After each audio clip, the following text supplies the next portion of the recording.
Get your hands off her. Now! Sir, the baby is transverse. She's hemorrhaging. If you don't rotate... I said get your black hands off my patient! You are a janitor. You don't touch a billionaire's wife with those filthy fingers. Security, get this animal out of my operating room! James Dawson didn't flinch. He lowered his hands slowly, blood still warm on his palms, and stepped back from the table. His voice came out quiet, almost gentle. She has about 4 minutes, Doctor. The baby has less. Dr. Whitmore's lip curled. I'd rather she die on my table than live because a janitor played surgeon. The monitor screamed. The woman's eyes rolled white. And the man they dragged out of that room was the only person who knew how to save her. What happened next changed a billionaire's life forever. Pinnacle Grace Medical Center doesn't look like a hospital. It looks like a place where money goes to feel safe. The lobby is Italian marble, floor to ceiling. Crystal chandeliers hang above a concierge desk staffed by women in designer blazers who greet patients by last name and portfolio size. The elevators require key cards. The hallways smell like eucalyptus and silence. A private suite on the maternity floor costs $25,000 a night. This is where Manhattan's wealthiest come to have their children, surrounded by soft lighting, imported lemons, and the absolute certainty that nothing could ever go wrong. 14 floors below, in a basement lit by flickering fluorescent tubes, James Dawson sits on an overturned bucket in a supply closet that someone once called a break room. He is eating a sandwich wrapped in aluminum foil. His gray coveralls are spotless, pressed, tucked, every button fastened. He has been a janitor here for 6 years. He arrives before dawn, he leaves after midnight. He speaks when spoken to, which is almost never. He is 48 years old, black, built like a man who has spent his whole life carrying things nobody else wanted to lift. His eyes hold the kind of quiet that people mistake for emptiness. They are not empty. They are watching. Around his neck, hidden beneath his collar, hangs a thin steel chain. On it, a single dog tag, scratched, dented, the letters almost smooth. He touches it sometimes when no one is looking. No one is ever looking. Tonight, as he mops past the 14th floor maternity ward, he notices a surgical tray outside a delivery suite. The instruments are arranged wrong. The curved Kelly clamp facing backward, the sterile drape folded off center. His fingers drift toward the clamp. He catches himself. He is not allowed to touch those things. He grips the mop handle and keeps walking. Good evening, James. Nurse Elena Brooks, senior labor and delivery nurse, the only person in this building who uses his first name. She smiles at him the way you smile at someone carrying a secret too heavy to put down. He nods.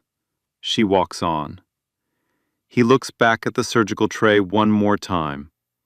He doesn't fix it, but his jaw tightens. His hands remember.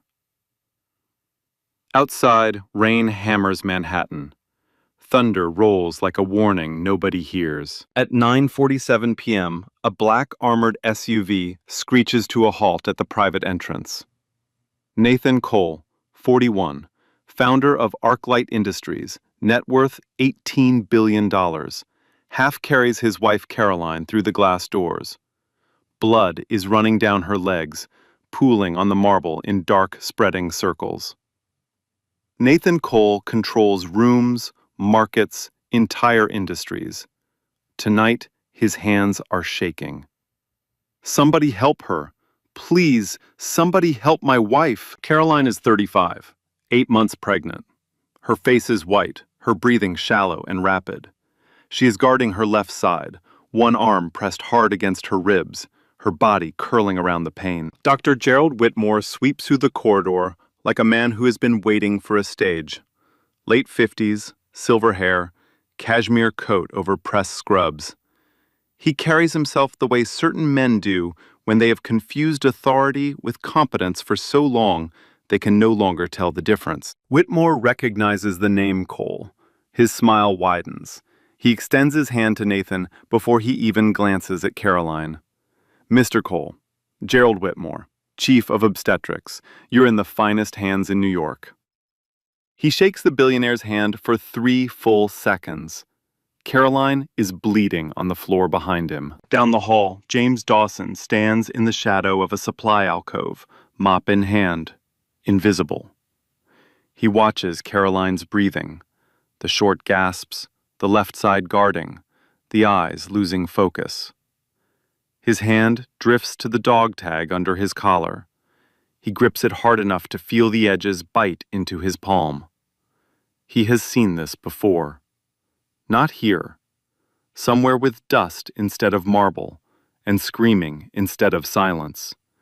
And a 19-year-old woman on a dirt floor with the same look in her eyes. He knows what is happening inside Caroline Cole's body.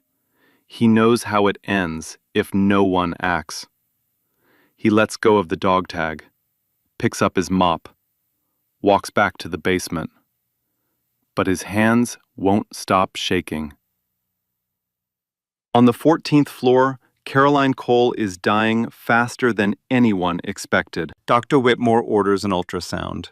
The image confirms what no one in the room wants to see: a severe placental abruption, the placenta tearing away from the uterine wall, blood filling the space between. Worse, the baby is transverse, sideways. A natural delivery is impossible. The fetal heart rate monitor, which should be beating a steady rhythm between 120 and 160, is dropping. 105, 98, 91. Dr. Vivian Shaw, second-year OBGYN resident, talented but barely 2 years past her textbooks, is trying to prep an emergency IV line. Her hands are trembling so badly she misses the vein twice. She looks at Whitmore for guidance. Whitmore is on the phone. "How far out is Dr. Brennan?" 40 minutes? That's unacceptable.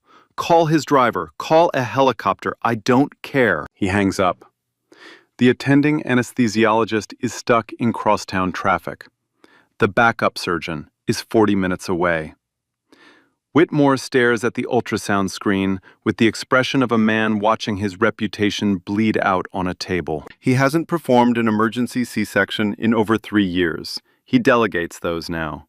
He attends galas. He gives keynote speeches. He shakes hands with donors. His surgical skills have atrophied under layers of ego and administrative comfort. And tonight they are needed, and they are not there. In the hallway, Nathan Cole paces like a caged animal, phone pressed to his ear, shouting at someone who cannot help. "I don't care what it costs. Get someone here. Get the best. I will buy this hospital if I have to." His voice cracks on the last word. He is not buying anything tonight. He is begging. Inside the delivery suite, the fetal heart rate drops to 84. Caroline's blood pressure follows, 80/50 and falling. Shaw's voice breaks. "Dr. Whitmore, we need to make a decision, now." Whitmore stares at the monitors. His mouth opens. Nothing comes out. Then, quietly, almost to himself, "We may need to consider which one we can save." Shaw's face goes white. Elena Brooks, standing at the IV stand, closes her eyes for 1 second. 1 second of grief for a sentence that should never be spoken. In the corridor, James Dawson is on his knees, cleaning a spill of antiseptic solution outside the delivery suite. The door is half open. He hears everything. The alarms, Shaw's cracking voice, and then Whitmore's words. "Which one we can save." His hand stops moving. The rag drips onto the tile. His breathing changes. Slower. Deeper. The way it used to change when the first mortar round hit, and every nerve in his body switched from civilian to soldier. He knows that sound. the sound of a doctor surrendering. He heard it in Kandahar, in Fallujah, in places where surrender meant body bags. Through the half-open door he can see the instrument tray, the Kelly clamp, the sterile drape, the Metzenbaum scissors. He knows every tool by touch. His hands know what to do. They have always known. He stands. He steps into the doorway, and he speaks. Doctor, if the baby is transverse, you can attempt an external cephalic version before committing to the section. Her vitals might hold if you reduce the abruption bleed with bimanual compression first. Silence. Every head in the room turns. The monitors keep screaming, but the humans have gone still. A janitor is standing in the doorway of an operating suite, speaking in clinical terminology that most first-year residents haven't memorized yet. Whitmore's face cycles through 3 expressions in 2 seconds: confusion, disbelief, and then something darker, something old. His nostrils flare, his chin lifts. He crosses the room in 3 strides and stops inches from James's face. Who let you in here? Sir, her left side guarding suggests the abruption is posterior. If you go in blind with a standard transverse incision, I asked you a question. Whitmore's voice drops to a whisper, the kind that is more violent than shouting. Who let the janitor in here? Who let this... He looks James up and down. Gray coveralls, mop in hand, black skin. This person into my operating room. He doesn't say person the way you say person. He says it the way you say something you found on the bottom of your shoe. Security, now. Get him out. Doctor, she has minutes. She is not your concern. Nothing in this room is your concern. You clean toilets. You empty trash. That is the full extent of your contribution to this hospital. And if you say one more word, I will have you terminated tonight. Do you understand me? 2 security guards arrive. They take James by the arms. He doesn't resist. As they pull him from the doorway, his collar shifts. The steel chain catches the fluorescent light. A brief flash, then gone. Elena Brooks sees it. Her eyes widen. She opens her mouth, but James is already being walked down the corridor. Nathan Cole stands at the end of the hall. He watches a black man in coveralls being escorted away by 2 guards, while his wife bleeds on the other side of the wall. Something in his chest twists. He doesn't know what it is yet. James is taken to the 2nd floor administrative office. A supervisor slides a disciplinary form across the desk without looking up. Interfering with medical staff. Unauthorized entry into a restricted area. Insubordination. He clicks his pen. Sign this. You're suspended pending review. Likely termination. James looks at the form. His face is still. His hands are still. He signs it. He stands. He walks to the elevator. The dog tag presses against his chest, like a second heartbeat, like a name the world has tried to erase. The elevator doors close. The number descends. And upstairs, on the 14th floor, Caroline Cole's heart rate drops to 76. Elena Brooks has been a nurse for 19 years. She has watched doctors make mistakes and say nothing. She has watched patients die because someone in a white coat was too proud to ask for help. She has kept her mouth shut, done her job, collected her paycheck, and gone home to a quiet apartment where she doesn't have to pretend that the system works. Tonight, she is done pretending. She stands in the delivery suite, staring at the ultrasound image on the screen. The abruption is posterior, exactly where James said it was. If Whitmore goes in with a standard transverse incision, the scalpel will cut directly into the placental bed. Blood loss will double. The mother will code on the table. The baby will be dead before it takes a breath. The janitor was right.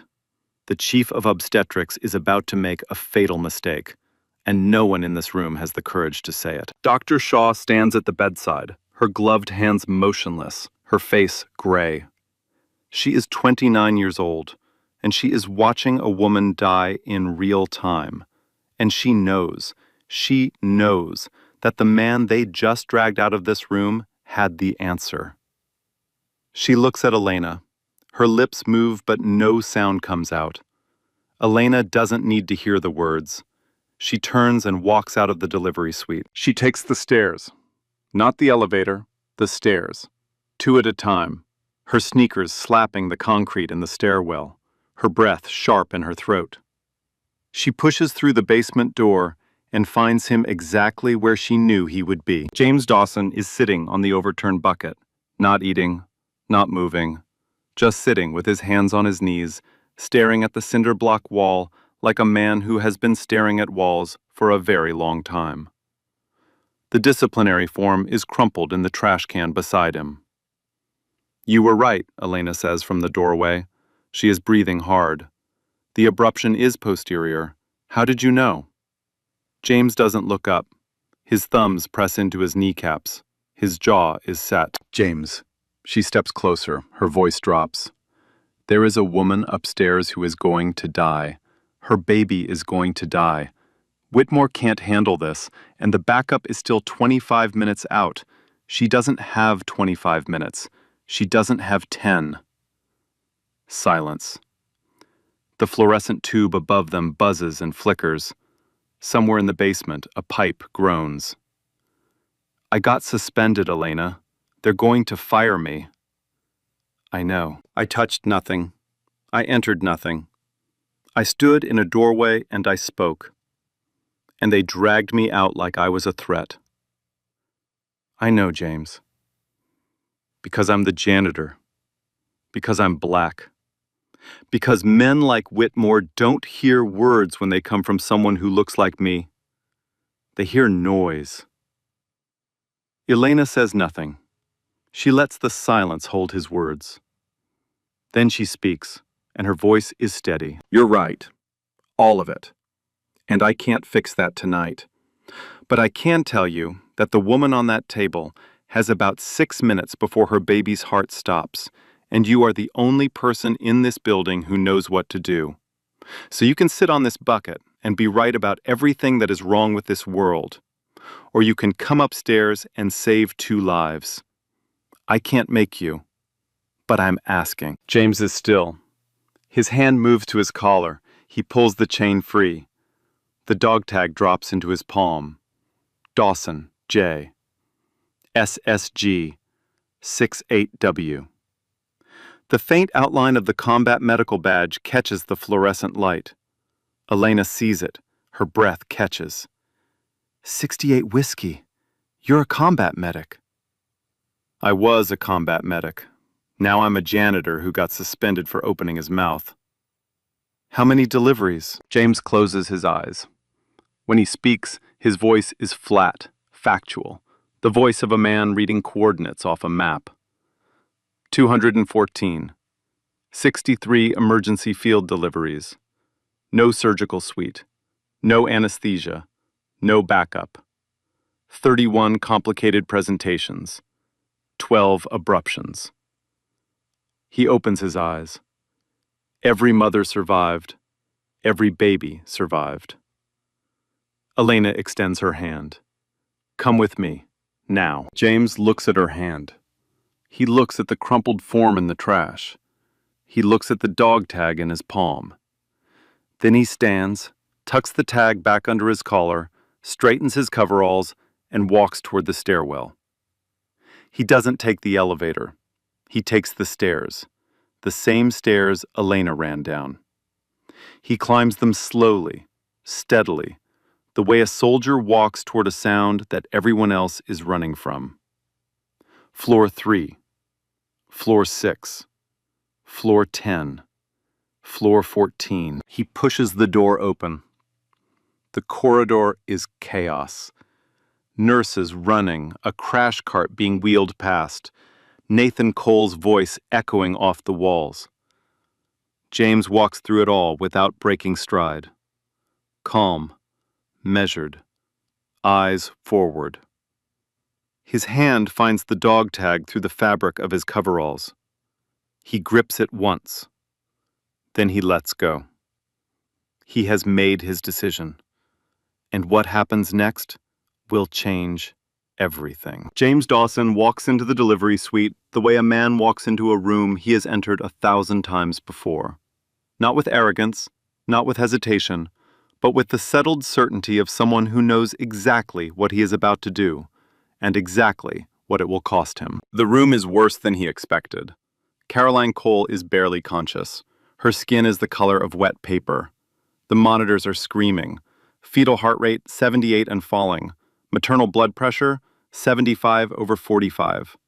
The surgical tray sits untouched. Dr. Shaw stands at the bedside, both hands flat on the table, frozen. Two nurses are speaking over each other, their voices rising toward panic, and Dr. Gerald Whitmore is standing at the far wall, phone in hand, still waiting for a surgeon who is still 20 minutes away. James steps to the bedside. Whitmore's head snaps up. You. James doesn't stop moving. He reaches for Caroline's wrist and checks her radial pulse. Thready, rapid, fading. I had you removed. Whitmore's voice is ice. I had you written up. How the hell are you back in my... Gerald. Elena Brooke steps through the door behind James. Her voice cuts the room like a scalpel. Every head turns. The fetal heart rate is 78 and falling. Your backup is 20 minutes away. The anesthesiologist is not here. This woman is in hypovolemic shock and her baby is dying.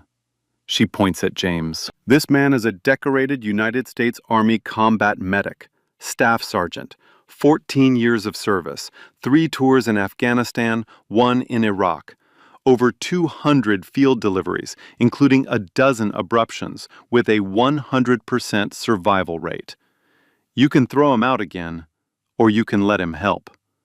But if this woman and her baby die while you're protecting your ego, I will personally make sure every camera in this hospital tells that story. Every single one. The monitor fills the silence. Fetal heart rate, 74. Whitmore's jaw works. His eyes move from Elena to James to the monitors to Caroline's gray face. He is calculating, not medicine, but politics. Liability, headlines, his career. Dr. Shaw speaks first. Her voice is small but clear. Let him help, please. A nurse behind her. Let him help. Whitmore says nothing, but he steps aside. One step. It is the smallest physical movement and the largest surrender of his professional life. James doesn't wait for more. He moves to the head of the bed and begins his assessment. 12 seconds. That is all he needs. Eyes. Pupil response sluggish. Cerebral perfusion is dropping. Skin. Cold, clammy, mottled at the extremities. Hypovolemic shock.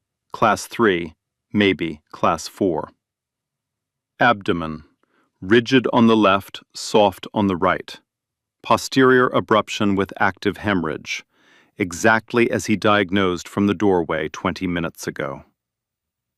The baby is still oblique, not fully transverse anymore, which means there is a window, a small one, closing fast. He speaks without looking up. His voice is low, steady, and precise, a frequency that bypasses panic and speaks directly to training. 2 large bore IVs, both antecubital. Lactated ringers wide open. Type and cross for 4 units packed red cells. Call the blood bank, tell them code crimson. 10 units oxytocin standing by, not in the drip. Foley catheter in. Continuous pressure cuff on her left arm. He pauses, looks at his own hands. Still in gray coveralls, no gloves. And somebody get me a clean pair of surgical gloves, size 8. The room moves. Not because he has authority, not because he has a title or a badge or a white coat. The room moves because when a man speaks with the certainty of someone who has done this, in dust and darkness and under gunfire. The human body recognizes it before the conscious mind does. It is the voice of survival, and every person in that room hears it. Shaw preps the IV. Elena sets the ringers. A nurse calls the blood bank. Another nurse opens a glove pack and holds it out. James scrubs his hands at the surgical sink. 15 seconds. Methodical, the way he was trained at Fort Sam Houston before his first deployment. He pulls the gloves on. They snap against his wrists. For the first time in 6 years, James Dawson's hands are dressed for the work they were built to do. He repositions the surgical tray, the same tray he noticed was arranged wrong hours ago. He flips the Kelly clamp to face the correct direction. He recenters the sterile drape. He moves the Metzenbaum scissors to the left side. Every correction takes less than a second. His hands know this tray the way a pianist knows a keyboard. Whitmore watches from the corner, arms crossed, his face a mask of cold fury. When James adjusts the tray, Whitmore steps forward. No one moves that equipment without my authorization. James doesn't look up. He finishes the adjustment and turns back to Caroline. Whitmore steps closer. If anything goes wrong in this room, it's on your head. A janitor performing surgery. The board will have you arrested. James, positioning the sterile drape over Caroline's abdomen, speaks without turning. Then they'll arrest a man who saved 2 lives. I've been arrested for less. Whitmore's mouth opens. Nothing comes out. Where I come from, doctor, we didn't wait for permission to save a life. We just saved it. Shaw looks at Elena. Elena looks at Shaw. Something passes between them. Not words, but recognition. The recognition that the hierarchy in this room has just shifted, silently and completely, from a man in a cashmere coat to a man in gray coveralls. At the glass partition outside the delivery suite, Nathan Cole stands with both palms pressed flat against the window. He has stopped shouting. He has stopped calling. He is watching. He watches a janitor in gray coveralls calmly take command of a room full of surgeons. He watches this man's hands move with a precision and confidence that none of the doctors have shown all night.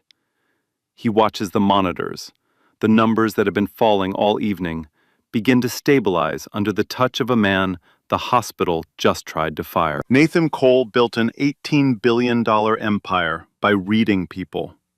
He has sat across from CEOs, presidents, generals. He knows competence when he sees it. He knows authority when it enters a room.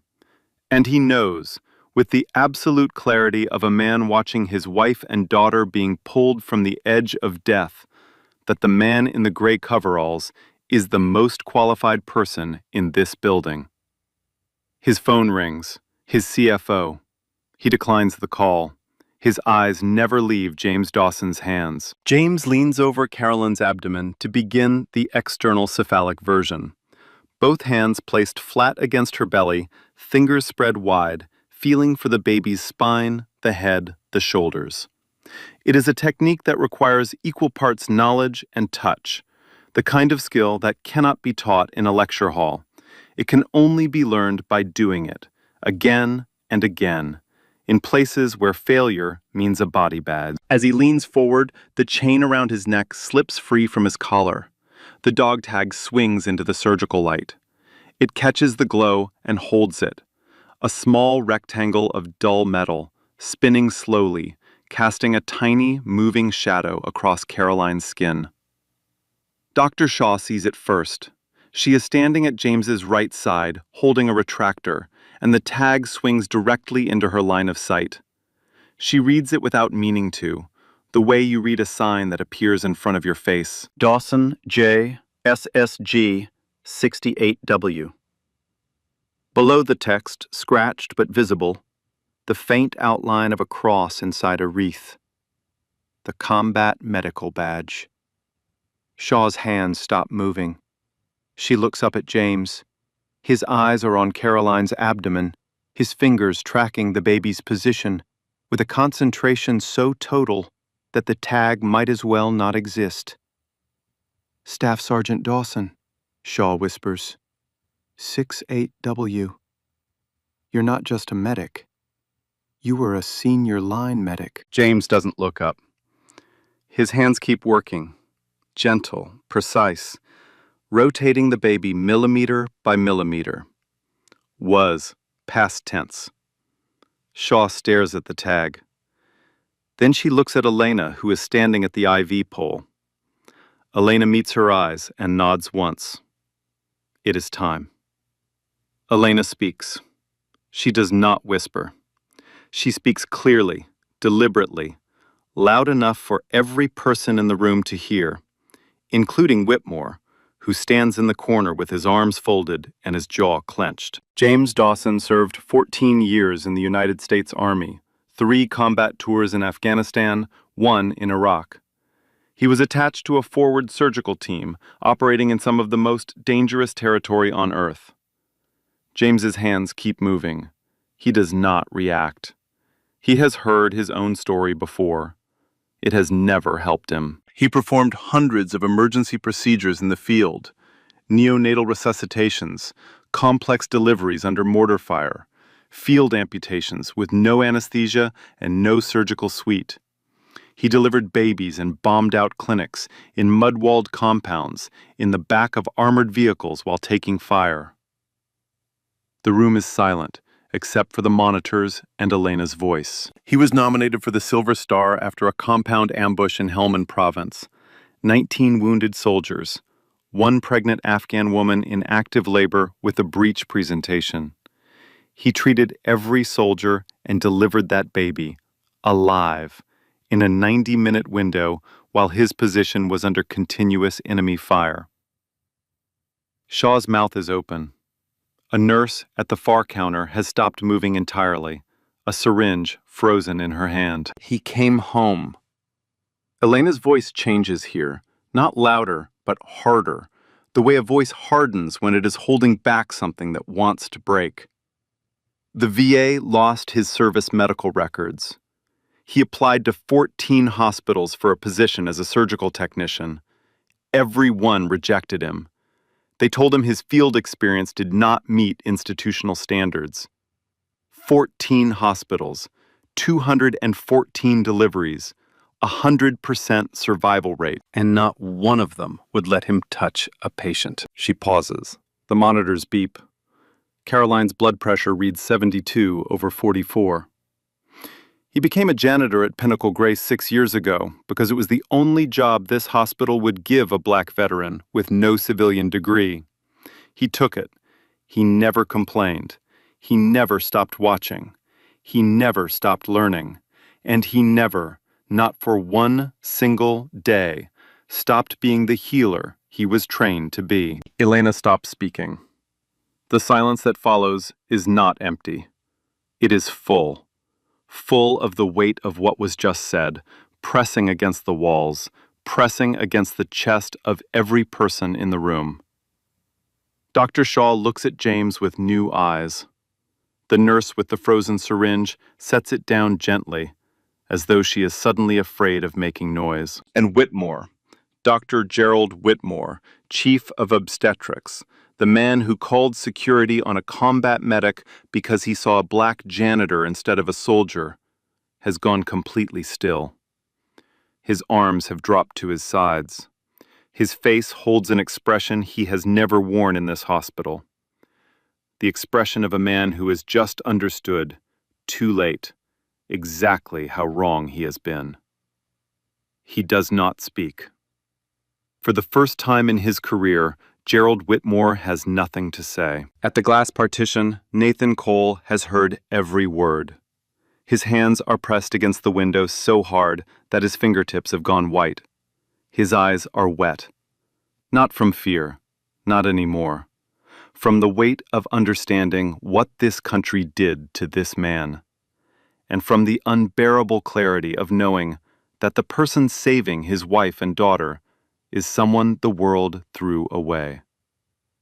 The dog tag swings gently against James's chest as he works. He does not tuck it back in. The external cephalic version is failing. James's hands are steady on Caroline's abdomen, applying slow, firm pressure to rotate the baby from oblique to vertex, head down, the only position that gives this child a chance. The baby moves, partially. The head shifts 15 degrees, then 20, then stops. The umbilical cord is under tension. James can feel it through the uterine wall, a taut line of resistance that will not yield. Fetal heart rate, 65. Dr. Shaw's voice cracks like glass hitting tile. We're losing the baby. James does not panic. He closes his eyes. For 3 seconds, he is not in Manhattan. He is in a dirt-floored clinic in Helmand Province. The ceiling is corrugated tin.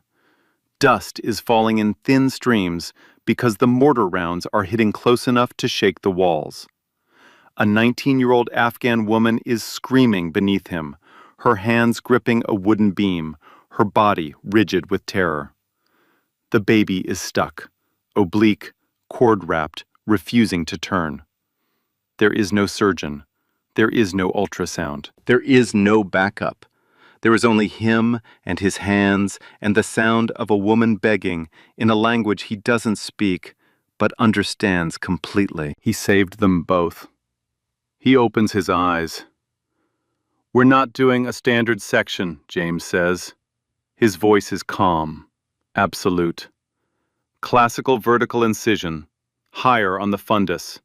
It gives me room to rotate and extract without compressing the cord." Shaw stares at him. "A classical? That hasn't been standard in—" "It's standard where I come from." James looks at her. "Dr. Shaw, I need you on retraction. Elena, manual uterine displacement, left lateral tilt, 30 degrees. Get that oxytocin ready. The moment this baby is out, we're going to have a hemorrhage. I need everyone ready." No one argues. No one hesitates. Shaw moves to his left. Elena tilts Caroline's body. A nurse uncaps the oxytocin. The room arranges itself around James Dawson the way a team arranges itself around a man who knows exactly what comes next. Not because of his title, but because of his hands. James picks up the scalpel. He looks at it for 1/2 second. The light running along the blade, the weight of it in his fingers. He has held this instrument on stretchers laid across ammunition crates. He has held it by flashlight, by the glow of a burning vehicle 50 meters away. He has held it with steady hands while the ground shook and men screamed and the sky split open with the sound of things designed to kill. He makes the incision. The scalpel opens the skin in a single clean stroke. No hesitation, no second pass. Subcutaneous fat separates. The fascia parts. The rectus muscles split under his fingers, like a door opening to a room he has entered 200 times before. The peritoneum shines wet and glistening under the surgical light. He reaches the uterus. The classical vertical incision, a long, deliberate cut along the upper segment of the fundus, opens the muscle wall. It is a technique that modern obstetrics has largely abandoned. But modern obstetrics has never operated in a dirt floor clinic under mortar fire. James has. And he knows that when the baby is trapped and the cord is tight, the classical gives you room. Room to reach. Room to rotate. Room to save. Amniotic fluid rushes out, warm, pink-tinged with blood. James's hand enters the uterine cavity. His fingers find the baby. He traces the spine, each tiny vertebra like a string of beads beneath the skin. He finds the shoulder, finds the head. One fluid motion, a rotation that takes less than 2 seconds. The baby rotates. The cord slackens. He delivers the head, then the shoulders, then the body. The baby does not cry. Fetal heart rate, 52. James holds the baby in both hands. A girl, small, dusky blue, her limbs limp, her chest still. He clears the airway with a suction bulb. Nothing. He stimulates the soles of the feet, a firm flick with 2 fingers. Nothing. He places her on the warmer, tilts the head into sniffing position, fits the bag mask over her face, absurdly small, designed for a creature that has never taken a breath and may never take one. He squeezes the bag. 1 breath every 3 seconds. Left hand cups the mask. Right hand compresses the bag. His eyes are locked on the baby's chest, watching for the rise that means air is entering lungs that have never known air. 10 seconds. The chest does not rise. 20 seconds. Shaw is gripping the retractor so hard her knuckles have gone white. Elena's hand is pressed over her mouth. A nurse at the counter has stopped breathing herself. 25 seconds. Nothing. The blue is deepening. Heart rate, 48. Nathan Cole presses both palms flat against the glass partition. His breath fogs the window in short, rapid bursts. He is watching a janitor in gray coveralls breathe life into his daughter, and the only sound in his universe is the hiss of that bag and the silence where a cry should be. 30 seconds. James does not stop. His rhythm does not change. He has been here before, in a tin-roofed clinic with dust in his eyes and blood on his arms, holding a baby that would not breathe, squeezing a bag that felt like squeezing a prayer. He did not stop then. He will not stop now. 31 seconds. The baby's chest hitches, a small, shuddering movement, the tiniest contraction of muscles that have never been used. Then a gasp, then a cry, thin, reedy, furious. The cry of a creature that has just arrived in the world and is already angry about it. Heart rate, 80, 100, 120, 140. Oxygen saturation climbs, 70, 80, 88, 94. Alive, strong, breathing. Shaw lets out a sob. A nurse drops a clamp and doesn't pick it up. Elena turns away from the table, presses her forehead against the wall, her shoulders shaking. The room exhales. But James does not exhale, because he knows what comes next. Elena, the hemorrhage. Now. He turns back to Caroline. The blood is already coming, a dark torrent from the uterine incision site and the abruption bed, spreading across the sterile drape. Blood pressure collapses, 70/40. The monitor alarm shifts to a single, sustained tone that means time is no longer measured in minutes. James works for 11 minutes. Bimanual uterine compression. One hand inside the uterine cavity, one on the abdomen, squeezing the uterus between them like a man holding a heart together by will. Uterine massage. Oxytocin wide open. He identifies 2 arterial bleeders, bright red jets pulsing with Caroline's weakening heartbeat. He reaches for the Kelly clamps, the same clamps he noticed arranged wrong on the tray hours ago, the same clamps he was not allowed to touch. He clamps both arteries in 8 seconds. The bleeding slows, then stops. Blood pressure stabilizes, 80/50, then 90/60, then 100/70. Caroline's color returns, gradually, like dawn reaching a face that has been in darkness. Her eyes flutter open. Her lips move. One word, barely audible. My baby. Shaw places the baby girl, pink now, furious now, alive now, on Caroline's chest.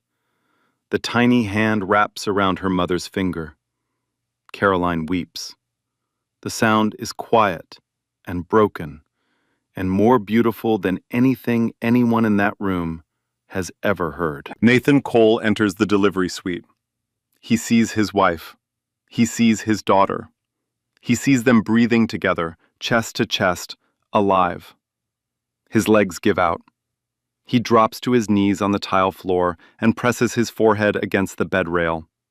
He is not a man who cries.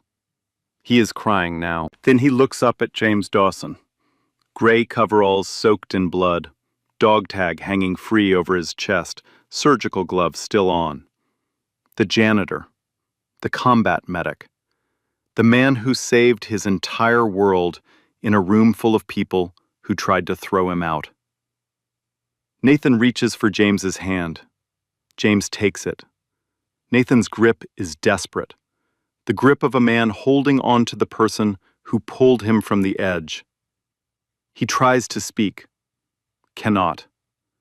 The grip says everything. Elena stands in the corner, wiping her eyes. Shaw is crying. 2 nurses are crying. The only person not showing emotion is Dr. Gerald Whitmore, standing against the far wall, staring at the floor, arms at his sides, diminished. Not by anyone's words, by his own silence. By the truth that the man he tried to destroy just did what he could not. James gently releases Nathan's hand. He peels off the gloves. He looks at his own hands, the same cracked, scarred, calloused hands that opened this story. They are trembling now, not from fear, from the adrenaline leaving his body. The dog tag hangs over his chest. He does not tuck it back in. Not tonight. Not ever again. The delivery suite is quiet now. The alarms are off. The monitors hum a steady rhythm. 2 heartbeats, mother and daughter, beating in a pattern that sounds like a conversation. The surgical light has been dimmed. The air smells like antiseptic and sweat and something that has no name, but feels like the first clean breath after a storm. Caroline Cole sleeps with her daughter on her chest, skin to skin, the baby's tiny fist curled against her mother's collarbone. Her breathing is steady, deep. The breathing of a woman pulled back from somewhere very far away. Nathan Cole sits beside them. His hand rests on Caroline's arm. His phone sits on the side table, dark, silent, irrelevant. $18 billion could not save his wife tonight. A man in gray coveralls did. Across the room, James Dawson stands at the surgical sink. Water runs over his hands. The same hands that held a scalpel minutes ago, that held a baby, that have held a mop for 6 years. He watches the last traces of blood wash down the drain. Pink, then clear. He turns off the faucet. He picks up his mop. It has been leaning against the wall the entire time, waiting for him the way it has waited every night for 6 years. He walks toward the door. "What's your name?" Nathan's voice. Rough. Broken. James turns. "Dawson. James Dawson." Nathan stands. His eyes are swollen, red, stripped of every layer of power that $18 billion can buy. He is just a man standing in front of another man. "James, thank you isn't enough, I know that. But I need you to know. I saw what happened in this room tonight. All of it. And I will not forget." James holds his gaze. Then he nods. Once. The nod of a man who has been thanked before, and knows that thanks does not undo what the world has done. But for tonight, it is enough.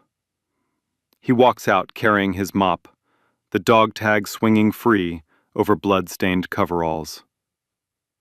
The elevator doors open. He steps inside, presses the button for the basement. The doors close. The story opened on hands holding a baby. It pauses now on the same hands holding a mop. That distance is about to collapse. Nathan Cole does not sleep that night. He sits in the private recovery suite beside his wife and daughter, watching them breathe. And he makes a decision. Not the kind of decision he makes in boardrooms, calculated, strategic, reversible. The kind of decision that arrives in a man's chest like a fist and does not let go. Within 48 hours, he makes 3 phone calls. The first is to the chairman of Pinnacle Grace's board of directors. The second is to the dean of Columbia University's Vagelos College of Physicians and Surgeons. The third is to the secretary of Veterans Affairs. He does not ask for favors. Nathan Cole does not ask. He presents. He presents the security footage from the 14th floor. Every minute, every angle. He presents James Dawson's military service record, which his legal team recovered from VA archives in 36 hours.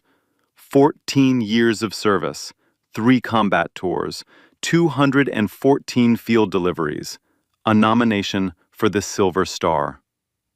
He presents the disciplinary write-up that Dr. Gerald Whitmore filed against the man who saved Caroline and Grace Cole. Then he says 6 words: "Fix this, or I go public." The chairman fixes it. Dr. Gerald Whitmore is placed on administrative leave, pending a full review of his clinical performance and his conduct during the Cole delivery. The review uncovers what the hospital spent years burying: 3 previous incidents where Whitmore's delayed decision-making contributed to adverse patient outcomes. Each one quietly settled, each one erased from the record to protect the Pinnacle Grace brand.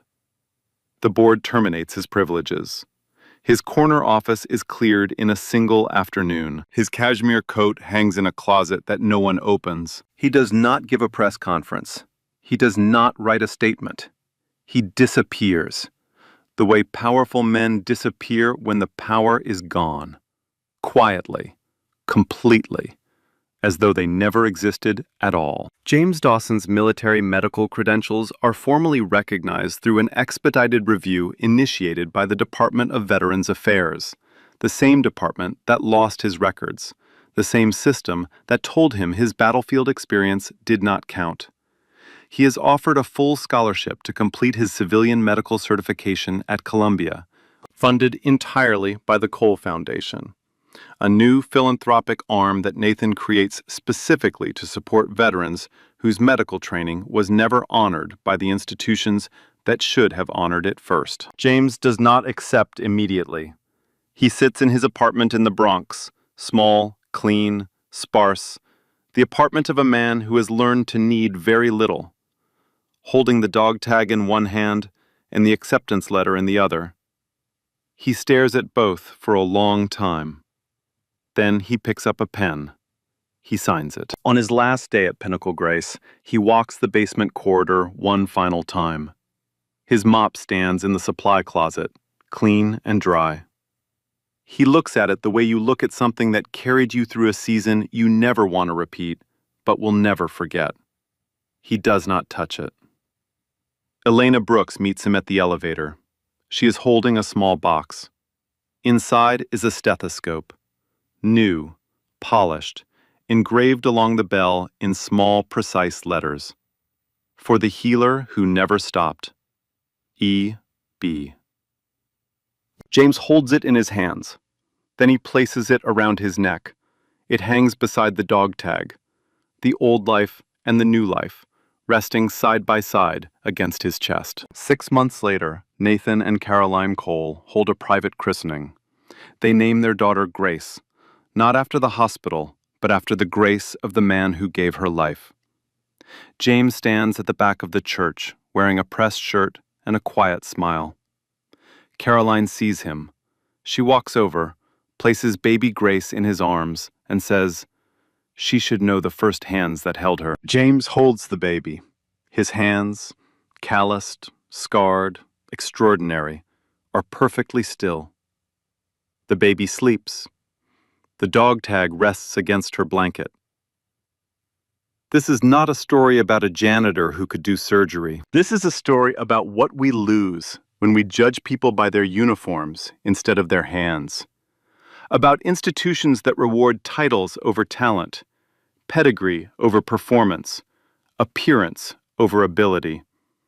About a country that sends young men to war, teaches them to save lives under fire, watches them carry the wounded through dust and blood and darkness, and then tells them, when they come home, that their experience does not meet institutional standards. James Dawson was never less than a healer. Not when he wore combat fatigues. Not when he wore gray coveralls.